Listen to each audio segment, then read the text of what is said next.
October 21st, 2011. Morning on Interstate 94 near Chelsea, Michigan, about 60 miles west of Detroit. A Michigan State Police trooper pulls over a Lincoln pickup truck rolling east with the fall traffic. Behind the wheel sits an 87-year-old man with hearing aids and a gardener's tan. A drug detection dog circles the truck and sits.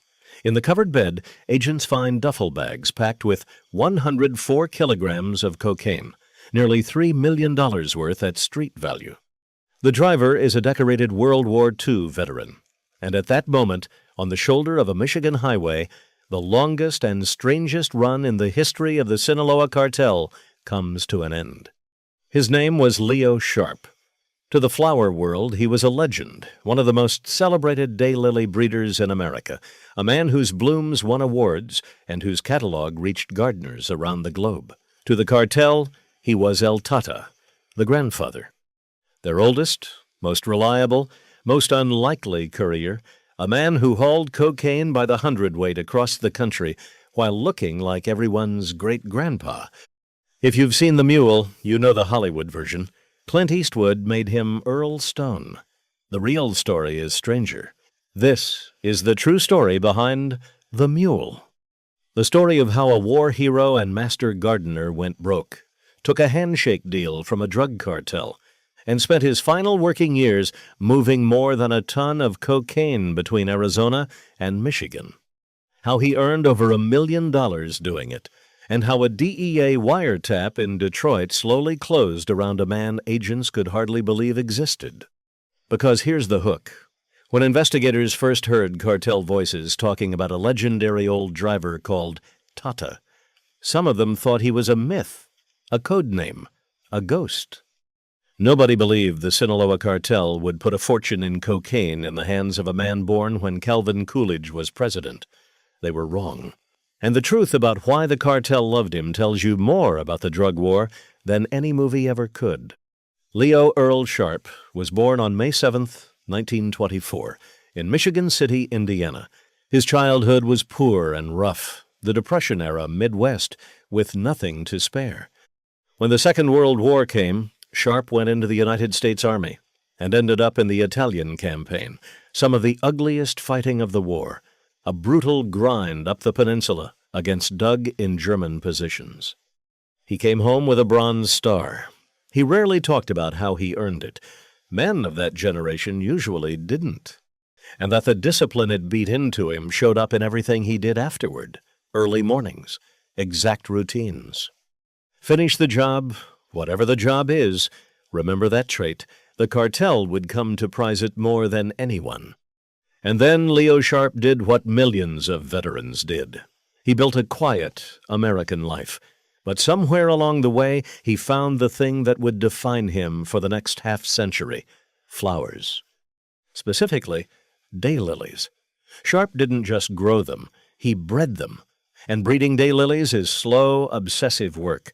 You take pollen from one bloom and brush it onto another by hand. You harvest the seeds, plant them, and wait years to see what you created. Most crosses are failures. Once in a while, you get something no one on earth has ever seen, and you get to name it.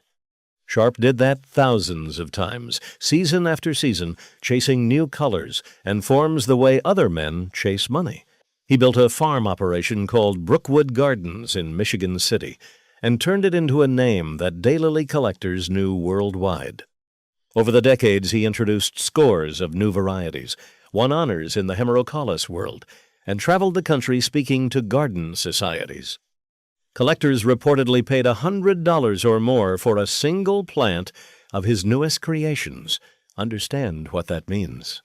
Long before the cartel, Leo Sharp had already lived an entire life as a respected, even famous man. He had a legacy. He was somebody. He also had a stubborn streak that would eventually cost him everything.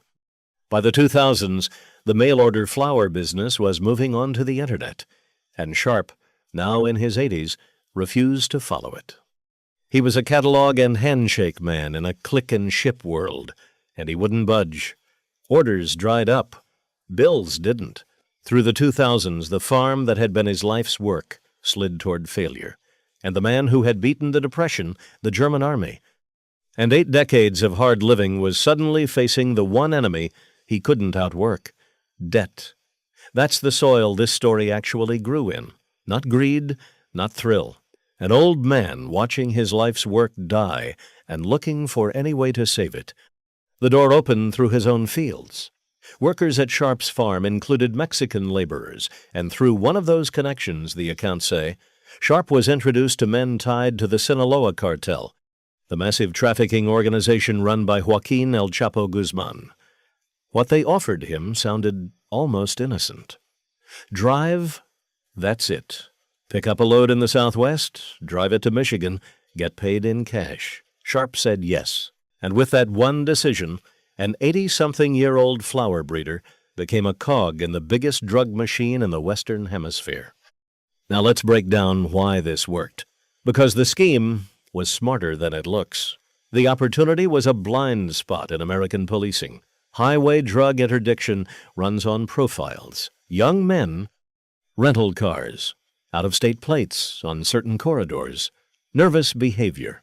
Leo Sharp was the photographic negative of every profile in the book, a white-haired World War II veteran in a pickup truck with Indiana roots and a spotless record.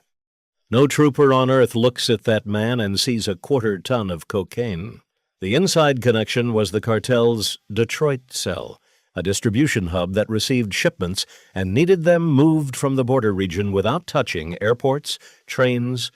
The execution was simple and disciplined. Sharp would drive south and west, pick up loads in Arizona, then run them roughly 2,000 miles northeast to Michigan, sleeping in motels, paying cash, obeying every speed limit, an invisible old man on the freeway system he'd known his whole life. The deliveries worked like any freight handoff, prearranged locations around Detroit, vehicles swapped or unloaded by other hands. No questions in either direction. Sharp reportedly didn't even like being told when to arrive. He drove like he gardened, on his own clock. The money was structured like freight. Reporting on the case put his rate at about $1,000 per kilogram delivered. Do the math on a single big load, and you understand everything. 100 kilograms in the truck bed meant roughly $100,000 for a few days of driving. And the problem, the reason it couldn't last, is the same reason it worked. The loads kept getting bigger. Because the cartel came to trust El Tata more than almost anyone else on the road. That trust is the part of this story nobody expects. Inside the organization, Sharp wasn't treated like hired help. Wiretapped conversations later showed cell members speaking about him with real affection. The grandfather, the old man, their Tata. Prosecutors would eventually say he hauled loads that ran from 100 to as much as 300 kilograms at a time, trip after trip, year after year. Court records nailed down his runs in 2010 and 2011, though people connected to the operation claimed he'd been driving far longer, possibly the better part of a decade. Added up, and the government's bottom line was staggering.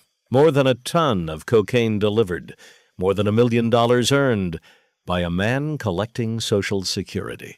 But that's not the crazy part.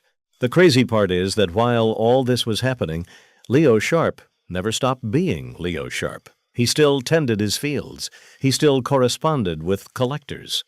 He was living 2 complete lives at once, the flower legend and the cartel Courier. And for years, neither world had the slightest idea the other existed. And here's a humanizing detail that the movie actually caught. Sharp was difficult. He argued with his handlers. He kept his own schedule, took the routes he wanted, stopped where he pleased, and was famously hard to reach on the road. Handlers who tried to put a phone on him found the old man simply wouldn't answer it. He'd surface, when he surfaced, a white-haired dot somewhere on 2,000 miles of interstate, eating in roadside diners, with a fortune in cocaine parked outside. Think about the absurdity of that. The most violent trafficking organization in the hemisphere, an outfit famous for dissolving its enemies, patiently put up with a cranky octogenarian because he always delivered. In a business built on fear, Leo Sharp had the one currency stronger than fear: reliability. What did he do with the money? By the accounts that emerged later, he poured much of it back into the life the Internet had taken from him: the farm, the flowers, property, including land he kept in Hawaii where he could garden year-round. The cash bought him the thing he actually wanted, which was never a gold watch or a sports car. It was one more season in the dirt. But while El Tata rolled across the Midwest, something was listening. In Detroit, the Drug Enforcement Administration had opened a major investigation into the Sinaloa cartel's local distribution cell, the operation receiving those loads. A DEA special agent named Jeff Moore worked that case, and if you're keeping score against the movie, Moore is the real-world seed of Bradley Cooper's agent, Colin Bates. By 2011, investigators were up on wiretaps, and here's the insider part most viewers never hear. A federal wiretap isn't a switch you flip. Agents have to convince a judge that normal methods have failed, and the authorization runs about 30 days at a time before they have to renew it, justifying every extension with fresh results. That means a wire case is a treadmill. You're racing to map the organization before your window closes. Call by call, the Detroit team charted the cell's stash houses, suppliers, and couriers, one intercepted conversation at a time. And through those wires drifted the name that didn't make sense: Tata. An old man. The old man. Some agents doubted he was real. A courier that elderly sounded like a legend traffickers tell, or a code name for something else entirely. The wire said otherwise. The wire said Tata was bringing the next load.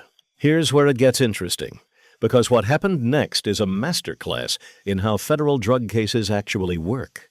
The DEA had a problem every wiretap case has. If they simply swarmed sharp with federal agents, the cell would instantly know their phones were burned, and months of investigation into the bigger network would collapse. So they did what agencies do. They arranged for the arrest to look like luck. A Michigan State Police trooper would make a routine-looking traffic stop on the interstate, and the cartel would chalk it up to a bad break on the road instead of a wire in their walls. It's called protecting the wire, and it's how the government takes one piece off the board without showing its hand. So we're back where we started. October 21st, 2011. Interstate 94 near Chelsea. Sharp is 87 years old, eastbound with 104 kilograms of Sinaloa cocaine behind him. The biggest years of his strange second career already behind him, too. The lights come on. He pulls to the shoulder. The trooper walks up to a harmless-looking pickup and an old man who has talked his way through 1,000 garden club lectures. This time, there's nothing to say. The dog alerts. The bags come out of the truck bed one by one. Agents log the seizure at 104 kilograms, 229 pounds of cocaine, stacked on a Michigan roadside next to a war veteran's pickup. After years as a ghost, El Tata finally had a face, a name, and a booking sheet. The aftermath moves slowly, the way federal cases do. Sharp was charged in Detroit as part of a sweeping conspiracy case against the cartel's Michigan operation, one of more than a dozen defendants tied to the cell. His lawyers raised his age, his health, and his fading mind. In October 2013, at 89 years old, Leo Sharp stood in federal court and pleaded guilty to conspiracy to distribute cocaine. As part of the resolution, he gave up hundreds of thousands of dollars in cash and assets. The drug money clawed back from the flowers it had been feeding. May 7th, 2014, his 90th birthday, prosecutors asked for 5 years, arguing that a ton of cocaine is a ton of cocaine no matter how old the driver. The defense asked for home confinement, telling the court Sharp suffered from dementia and had been pressured by the cartel to keep driving when he tried to quit. That coercion claim was never fully settled. What's documented is what the old man himself told Judge Nancy Edmonds in a shaking voice before she passed sentence. He said, "I'm really heartbroken I did what I did." Judge Edmonds weighed a war record and a failing mind against a ton of cocaine, and in substance her answer was that neither age nor honor erases the damage that much product does on American streets. She gave him 3 years in federal prison. He turned 90 that same day. The courtroom reporters all noticed the same thing. The man the Sinaloa cartel had trusted with millions looked exactly like what he was underneath it all, somebody's grandfather, in trouble he could no longer talk his way out of. Even the government seemed to understand how the story would end. Sharp went into custody, a frail man, and got frailer. In 2015, after roughly a year behind bars, he was released early because of his failing health. He went home to die among the people and the plants he had left. On December 12, 2016, Leo Sharp died in Michigan at 92 years old. The war hero, the flower legend, and the cartel's grandfather, all buried in the same grave. In June 2014, weeks after the sentencing, the New York Times published a long feature by reporter Sam Dolnick titled "The Sinaloa Cartel's 90-Year-Old Drug Mule." Hollywood read it. Clint Eastwood, then in his late 80s himself, saw something personal in it. He hadn't directed himself in a leading role since Gran Torino a decade earlier, and the parallel was obvious. An aging icon playing an aging outlaw. Screenwriter Nick Schenk built a script from Dolnick's article, and on December 14, 2018, 2 years after Sharp's death, The Mule opened in theaters, with Eastwood directing and starring as Earl Stone, alongside Bradley Cooper, Diane Wiest, Michael Pena, Lawrence Fishburne, and Andy Garcia. The film cost about $50 million and earned roughly $170 million worldwide. Audiences loved it. But it's fiction wrapped around a true spine, so let's separate the ledger. The spine is real. An elderly, decorated veteran and award-winning daylily grower, ruined when his business missed the internet, recruited as a cartel courier, beloved by his handlers, caught on Interstate 94 by an investigation a DEA agent helped build, sentenced in his 90s. All true, the flesh around it is invented. Earl Stone's shattered family, the estranged daughter, the granddaughter's wedding, the deathbed reconciliation with his wife, that entire emotional engine was written for the movie. The real Sharp's family kept its grief private, and no public record supports that Hollywood arc. The lavish cartel party at a Mexican compound, the new boss who tears up Earl's freedom, the roadside beatings from cartel minders, invented drama. Some accounts say Sharp did meet people above his handlers and was treated warmly. What's documented is the affection on the wiretaps, not champagne by a pool. Even the charming touch of Earl singing along to the radio is storytelling. What the movie deliberately softened is the scale. Earl Stone feels like a man who made a dozen runs. The real El Tata moved cocaine by the ton, over years, for the most powerful trafficking organization on Earth. As for that organization, its story kept going without its grandfather. The Detroit cell was dismantled by the same investigation that caught Sharp. And the man at the top of the pyramid, El Chapo Guzman, was captured in Mexico in February 2014, tunneled out of prison in July 2015, was recaptured in January 2016, and was extradited to the United States, where in February 2019, a Brooklyn jury convicted him on every count. He's serving life plus 30 years in a Colorado supermax. The cartel replaced him. It replaced Tata, too. That's the machine. Every part is disposable, even the beloved ones. And here's the quiet postscript the movie never mentions. In gardens across America, Leo Sharp's daylilies are still blooming. The varieties he bred and named are still bought, sold, and traded by collectors. His life's real work outlived his crime. It just couldn't pay for itself. So what does Leo Sharp's story actually reveal? Two uncomfortable truths. First, the drug war's defenses are built on profiles, and profiles are just prejudices with paperwork. The cartel understood American policing better than America did, and they exploited the one demographic no one suspects. If a 90-year-old war hero can move a ton of cocaine, the filter isn't a filter. It's a suggestion. Second, desperation recruits better than greed ever could. The cartel didn't find a criminal. It found a proud old man drowning in debt, and it offered him the only rope in sight. There are Leo Sharps everywhere. That's what should keep you up at night.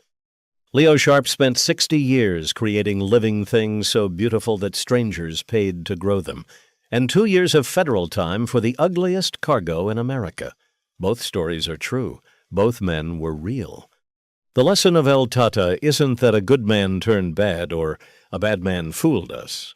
It's that when a life's work collapses, the line between the garden and the highway is thinner than anyone wants to believe. If this story grabbed you, hit subscribe. We drop a new true crime documentary every week.